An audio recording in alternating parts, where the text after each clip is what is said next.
Hello friends, कसे आहात तुम्ही सगळे। आज फ्रीज मध्ये खूप साऱ्या भाज्या उरलेल्या होत्या। मग ठरवलं का चला आज तुमच्या बरोबर मी उरलेल्या भाज्यांपासून मिक्स व्हेज थाली कशी बनवायची ही रेसिपी दाखवणार आहे। त्यासाठी हा व्हिडिओ तुम्ही शेवटपर्यंत बघा आणि माझ्या चॅनलला लाईक, शेअर आणि सबस्क्राइब करा। आज आपण मिक्स व्हेज थालीमध्ये वरण वगैरे न करता शेंगा म्हणजे ह्या आपण शेवग्याच्या शेंगा घेतल्या आहेत 2, शेवग्याची शेंग, शेंगदाणे, टोमॅटो, बटाटा अशी पातळ आमटी करणार आहोत। भेंडी कुरकुरे फ्राय करणार आहोत। नंतर ही एक मुळ्याची जुडी आणली आहे, ह्याची पालेभाजी बनवणार आहोत आणि हळदीवरची दुधी आणि चणा डाळची भाजी तयार करणार आहोत। तर चला मग सर्व भाज्या मी साफ करून घेते, नंतर रेसिपी करायला सुरुवात करते। आता आपण शेवग्याच्या शेंगाची आमटी बनवणार आहोत। त्यासाठी 2 मी शेवग्याच्या शेंगा घेतल्या आहेत, 1 बटाटा वापरणार आहे, 1 टोमॅटो घेतला आहे, मूठभर आपले शेंगदाणे असतात ना भुईमुगाच्या शेंगा त्या भिजत घातल्या होत्या। अर्ध्या तासासाठी असं कोमट पाण्यात भिजवल्या का हे बघा छान फुलल्या जातात। चमचाभर चिंच घेतली आहे, चमचाभर गूळ वापरणार आहोत, कारण का आज ही आमटी आपण आंबट, तिखट, गोड अशी बनवणार आहोत। नंतर ह्या शेंगांसाठी आपण वाटण वाटणार आहोत। अगदी थोडंसं सुकं खोबरं खिसून भाजून घेतलं आहे। 4 ते 5 लसणाच्या पाकळ्या, आल्याचा तुकडा, पाणी न घालता हे वाटण तयार केलं आहे। नेहमीच आपण ज्या पण भाज्या किंवा मच्छी बनवतो त्याच्यामध्ये आपण हे रश्मीज रसोईची हळद आणि हा आगरी कोळी मसाला यूज करतो। जर तुम्हाला माझा हा रश्मीज रसोईचा आगरी कोळी मसाल्याची ऑर्डर द्यायची असेल किंवा हळद हवी असेल, धणाजिरा पूड हवी असेल, गरम मसाला हवा असेल तर नक्की मला कमेंट करून सांगा, तुम्हाला घरपोच हे मसाले अवेलेबल असतील।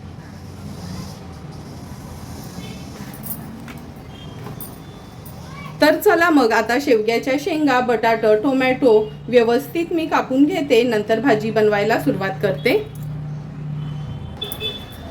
हे बघा शेवग्याची शेंग, बटाटा, टोमॅटो वगैरे आपण व्यवस्थित असे पीसेस करून घेतले आहेत। तर चला मग लगेचच ह्याची आमटी बनवायला सुरुवात करूया। शेवग्याची शेंगाची आमटी बनवण्यासाठी गॅसवर आपण हा कुकर ठेवला आहे। अगदी 2 पोहे खायचे चमचे असतात ना तेवढंच तेल घेणार आहोत। तेल व्यवस्थित गरम करून घ्यायचं आहे। आता आपण याच्यामध्ये अर्धा चमचा राई घालतोय फोडणीला, अर्धा चमचा जिरं, कढीपत्त्याची पानं, थोडंसं हिंग, 2 लसणाच्या पाकळ्या आणि अगदी अर्धाच कांदा मी घेतला आहे। जेव्हा पण आपल्याला ना कमी तेलावरच्या भाज्या बनवायच्या असतील, म्हणजे डाईट करायचं असेल किंवा घरातल्यांना पण खूप तेलकट असं नको असेल पण दिसायला भाजी आपली सुंदर दिसायला हवी आहे, तेव्हा कांद्याचा वापर न अगदी कमी करायचा, म्हणजे कमी तेलावर पण भाजीला छान अशी तरी येते। कांदा आता मी शिजवून घेते।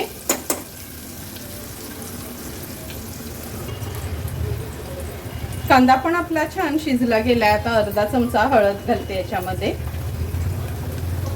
आणि 1 चमचा भरून आपला हा रश्मीज रसोईचा आगरी कोळी मसाला यूज करणार आहोत। हळद आणि मसाला असा तेलावर परतून घ्यायचा। आता आपण याच्यामध्ये अगदी 2 चमचेचे सुकं खोबऱ्याचं वाटण घेतलं आहे, ते ऍड करतोय। वाटण पण तेलावर व्यवस्थित मी परतून घेते। वाटण मसाले असे तेलावर परतून घेतले ना का छान तरी येते, आपले कालवण असो किंवा आमटी किंवा भाजी। आता ह्या शेवग्याच्या शेंगा, टोमॅटो, बटाटा, शेंगदाणे हे सर्व आपण ह्याच्यात ॲड करूया।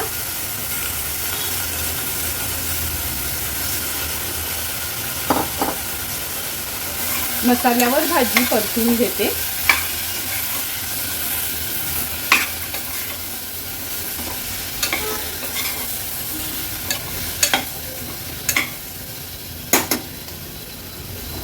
आता आपण ह्याच्यात गरजेप्रमाणे पाणी ॲड करणार आहोत। आज वरण बनवणार नाही, ह्याची पातळच आमटी बनवणार आहे, म्हणून जवळपास 1 ग्लास भरून पाणी मी ह्याच्यात घेतलं आहे। आता आपण ह्याच्यात चमचाभर चिंच जी भिजत ठेवली होती ती ॲड करूया। चमचाभर गूळ देखील ॲड करते, चवीप्रमाणे मीठ। गॅसची फ्लेम हाय करून घेते, भाजी व्यवस्थित मिक्स करायची आहे। आता कुकरचं झाकण लावून कुकरच्या 2 शिट्ट्या काढून घेणार आहे.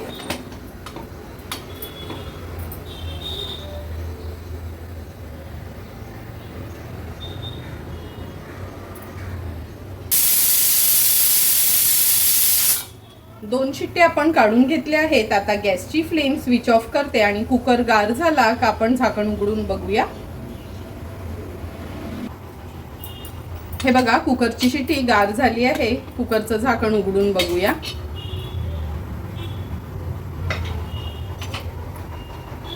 तुम्ही बघू शकता किती सुंदर अशी आपली शेवग्याच्या शेंगांची आमटी तयार झाली आहे. आता एका पातेल्यात मी काढून घेते.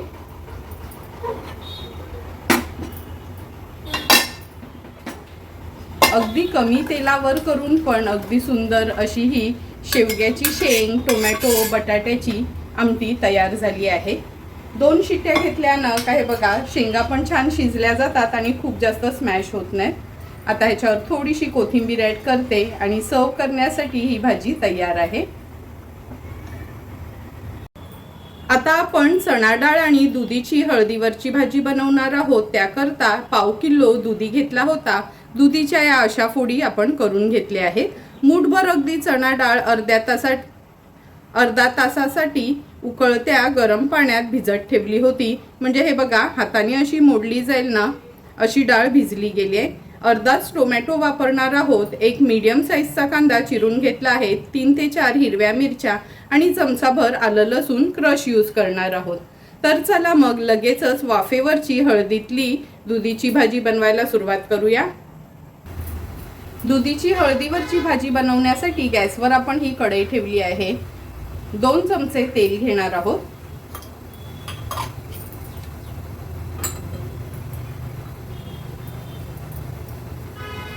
तेल छान गरम होत आलं की आपण अर्धा चमचा राई घालूया.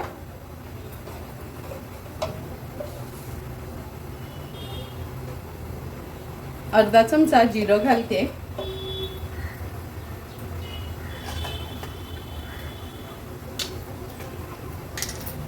थोडंसं हिंग.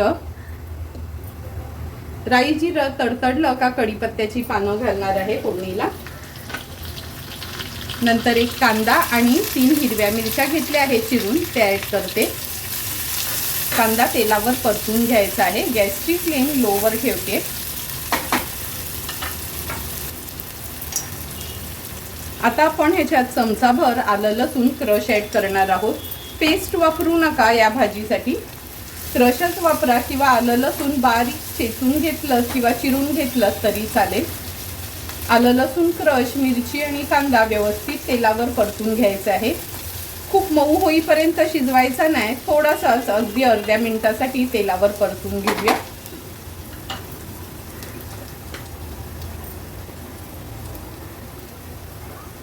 आता पाव चमचा हळद ॲड करते. हळद पण व्यवस्थित मिक्स करून घेते.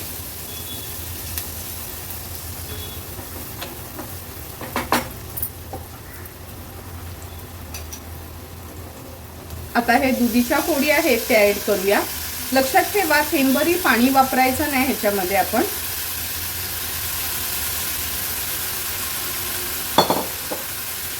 चणा डाळ पण ह्याच्यातच ॲड करते. आणि मगाशी सांगितलेल्या प्रमाणातच चणा डाळ आहे ना, अगदी उकळत्या पाण्यात भिजत ठेवा अर्ध्या तासासाठी, म्हणजे डाळ पण वाफेवर छान शिजली जाईल. चवीप्रमाणे मीठ. भाजी व्यवस्थित मिक्स करून घ्यायची आहे.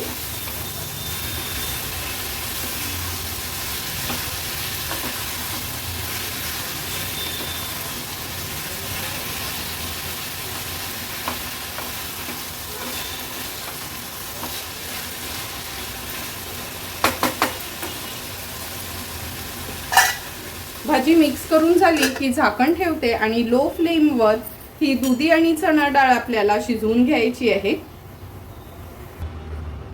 5 ते 6 मिनिटं झालेत. झाकण काढून बघूया. हे बघा, वाफेवरच कसा सुंदर दुधी आणि चणा डाळ आपली शिजली गेली आहे. गॅसची फ्लेम आता मी मीडियमवर करून घेते. आता ह्याच्यामध्ये आपण अगदी अर्धाच टोमॅटो बारीक चिरून घेतला आहे, तो ॲड करूया. थोडंसं खवलेलं ओलं खोबरं. व्यवस्थित मिक्स करून घेते भाजी। झाकण ठेवून लो फ्लेमवर अगदी 2 मिनिटासाठी फक्त वाफ काढून घेऊया। आणि लक्षात ठेवा, टोमॅटो खूप स्मॅश होईपर्यंत शिजवायचा नाही, फक्त जराशी वाफ काढून घ्यायची आहे। 2 मिनिटं झाले आहेत, झाकण काढून बघूया। सुंदर अशी आपली हळदीवरची मिरचीतली दुधी चणा डाळची भाजी तयार झाली आहे। आता थोडीशी कोथिंबीर ॲड करते आणि सर्व करण्यासाठी ही भाजी रेडी आहे। आज आपण ही मुळ्याची पालेभाजी बनवणार आहोत। हे बघा, अगदी कवळा मुळा असा मी आज आणला आहे। हा ना, कवळ्या मुळ्याची पालेभाजी खायला अगदी सुंदर लागते। तर चला मग सर्व हा मुळा स्वच्छ धुवून बारीक चिरून घेते, नंतर रेसिपी बनवायला सुरुवात करते। हे बघा, मुळ्याची भाजी आपण अगदी बारीक चिरून घेतली आहे। आता लगेचच भाजी बनवायला सुरुवात करूया। गॅसवर आपण ही कढई ठेवली आहे भाजी बनवण्याकरता। अगदी 2 चमचे तेल घ्यायचं आहे। तेल पण छान गरम झालं आहे। आता फोडणीला हिरवी मिरची आणि एक मोठ्या साईजचा कांदा आहे तो ॲड करूया। मिरची आणि कांदा तेलावरच छान असा परतून घ्यायचा आहे।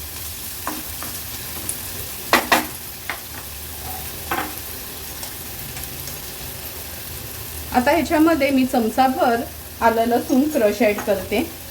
लो फ्लेमवर कांदा आपण शिजवून घेणार आहोत।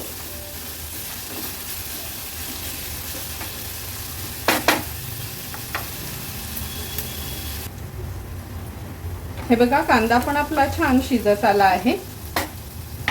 आता आपण ह्याच्यामध्ये अगदी पाव चमचा हळद ॲड करणार आहोत। हळद टोटली ऑप्शनल आहे। काही जण पालेभाजीमध्ये हळद वापरत नाही, त्यामुळे तुम्ही स्किप केली तरी चालेल, पण मी थोडी तरी हळद घालते, कारण का मला हळद घातलेली पालेभाजी खूप आवडते। हळद पण परतून घेतली आहे। आता थोडी थोडी करून ही मुळ्याची भाजी जी आपण चिरून घेतली आहे ती ॲड करूया।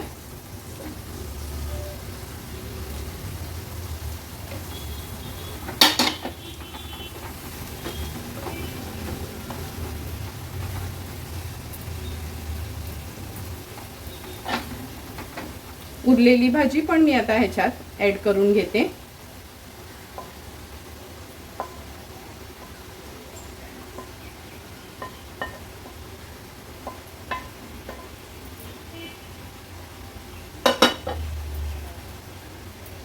गॅसची फ्लेम मीडियमवर ठेवून कांद्यामध्ये भाजी ही व्यवस्थित आपल्याला मिक्स करून घ्यायची आहे।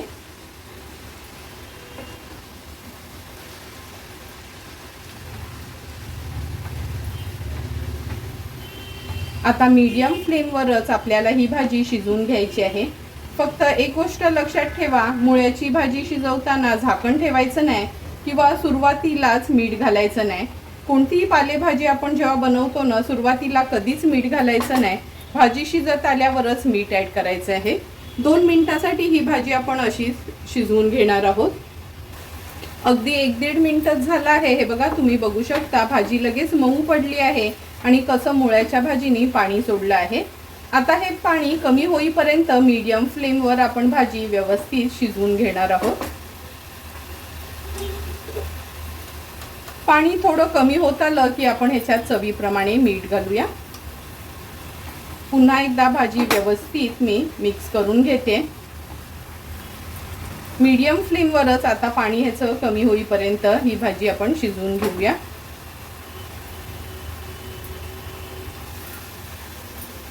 अगदी 2 ते 3 मिनिटातच ही बघा आपली मुळ्याची पालेभाजी व्यवस्थित तयार झाली आहे। आता ह्याच्यावर आपण खवलेलं ओलं खोबरं ॲड करणार आहोत। सुंदर अशी तयार झालेली मुळ्याची पालेभाजी आता सर्व करण्यासाठी रेडी आहे। गॅसची फ्लेम स्विच ऑफ करते आणि भाजी सर्व करून घेते। आता आपण तोंडी लावण्याकरता भेंडी कुरकुरे बनवणार आहोत। त्यासाठी पाव किलो ही भेंडी घेतली आहे, स्वच्छ धुवून घेतली आहेत। आता ह्यांना मी छान अशी चिरून घेते आणि नंतर पुढच्या प्रोसिजरकडे वळूया। सर्व भेंडी आपण हे बघा अशा ह्याच्या लांबड्या स्टिक्स करून घेतल्या आहेत। अशा पातळ पातळ स्टिक्स करून घ्यायच्या आहेत। आता आपण यातल्या बिया तुम्हाला हव्या असतील तर काढू शकता, नाहीतर ना हाताने फक्त अशा रब केल्यात आणि नॅपकिनने पुसून घेतल्यात तरी थोड्याफार बिया ह्याच्या कमी होतील. आता मी तसंच करणार आहे. हाताने असं रब करून घेते आणि एका नॅपकिनने ह्यांना छान पुसून घेते. हे बघा, अशा नॅपकिननी ना मी हे पुसून घेते भेंडी. सर्व बिया आहेत ना ह्या नॅपकिनला लागल्या जातील.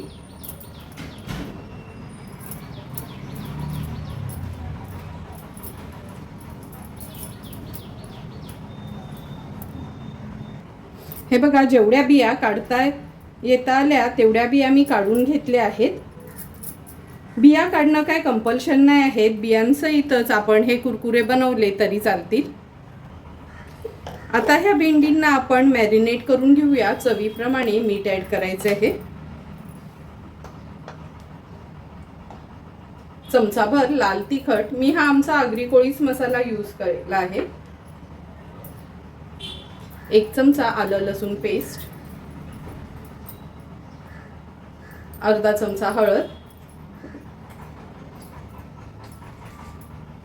अर्धा चमचा चाट मसाला.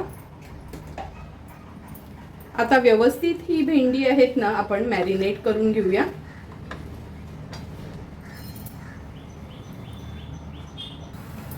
भेंडी व्यवस्थित आपण मसाल्याने मॅरिनेट करून घेतली आहेत. आता ह्यांना कुरकुरे बनवण्यासाठी आपण ह्याच्यावर पाववाटी तांदळाचं पीठ घेतलं आहे.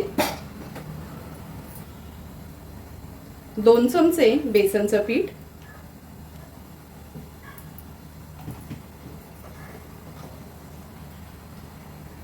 2 चमचे कॉर्नफ्लोअर यूज करणार आहोत. आता ह्या भेंडींना व्यवस्थित आपण ह्या पिठाने कोट करून घ्यायचं आहे.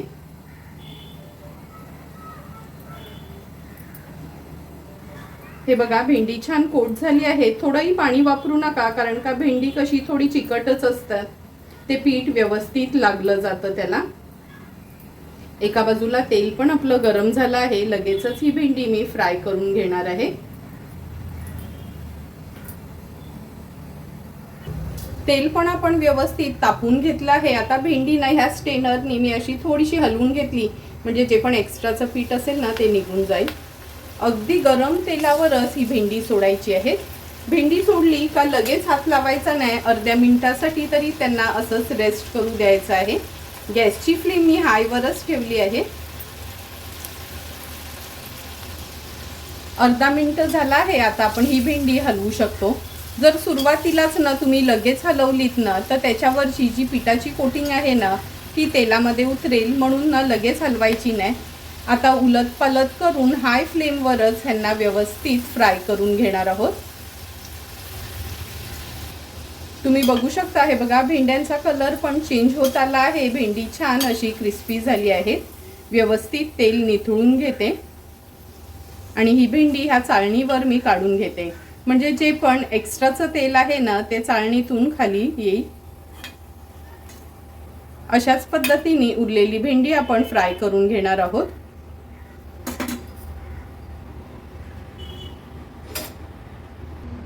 थोडी थोडी करून सर्व ही भेंडी आपण अशी फ्राय करून घेतली आहे. हे बघा, हाताने तुटतात अशी ही कुरकुरीत झाली आहेत. तर चला मग आता लगेचच ही सर्विंग प्लेटमध्ये मी काढून घेते. सुंदर असं वेज थालीमध्ये तयार झालेली शेवग्याच्या शेंगांची आमटी, आंबट, तिखट, गोड अशी हे बघा सर्विंगसाठी तयार आहे. मुळ्याची पालेभाजी, चणादुधीची हळदीवरची म्हणजेच मिरचीतली भाजी आणि भेंडी कुरकुरे फ्राय आपले तयार आहेत. लगेचच आता मी ताट वाढायला घेते. सर्वात आधी आपण आपल्या ह्या वेज थालीमध्ये शेंगा, टोमॅटो, बटाटा आणि शेंगदाणे आहेत त्याची ही आमटी सर्व करून घेते. नेहमी वरण किंवा तिखट वरण, गोड वरण, कढी खाऊन कंटाळा आला ना का कधीतरी ना अशी ही आंबट, तिखट, गोड शेवग्याच्या शेंगांची आमटी पण तुम्ही बनवू शकता. भातासोबत, भाकरीसोबत अगदी सुंदर अशी ही शेवग्याच्या शेंगांची आमटी चवीला लागते. तुम्हाला पण जर मी बनवलेल्या ह्या शेवग्याच्या शेंगाची आमटी आवडली असेल तर नक्की एकदा तरी ट्राय करा. आता आपण चणादुधीची भाजी सर्व करणार आहोत. टिफिन स्पेशल किंवा एक स्पायसी भाजी असली ना तर कधीतरी ही हलकी फुलकी आपण हळदीवरची म्हणजेच मिरचीतली चणादुधीची भाजी पण ट्राय करू शकतो. ही भाजी भाकरी चपाती पुरी सोबत खायला अगदी सुंदर लागते. थोडंही पाणी न वापरता आपण ही अगदी वाफेवरची चणा दुधीची भाजी तयार केली आहे. पालेभाजी, मुलं तर पालेभाजी खायला कंटाळा करतात, म्हणून मी अगदी ना त्यांना अट्रॅक्ट करण्यासाठी थोडीशी हळद घालून अशी ही वाफेवरची मुळ्याची पालेभाजी तयार केली आहे. तुम्ही बघितलंच असेल का, अगदी कमीच तेल वगैरे वापरून आज आपण ह्या सर्व भाज्या तयार केल्या आहेत. नेहमी भजी खाऊन कंटाळा आला का कधीतरी असं न भेंड्यांचे कुरकुरे पण ट्राय करा. तुम्हाला पण जर मी बनवलेल्या आजच्या ह्या व्हेज थालीची रेसिपी आवडली असेल तर तुम्ही पण माझ्या पद्धतीने नक्की एकदा तरी ही व्हेज थाली घरी ट्राय करा आणि मला कमेंट करून सांगा की तुम्ही बनवलेली ही व्हेज थाली कशी झाली आहे ती. जर तुम्हाला मी बनवलेल्या ह्या व्हेज थालीचा व्हिडिओ आवडला असेल तर नक्की माझ्या चॅनलला तुम्ही लाईक शेअर अँड सबस्क्राईब करा. Thank you for watching my video.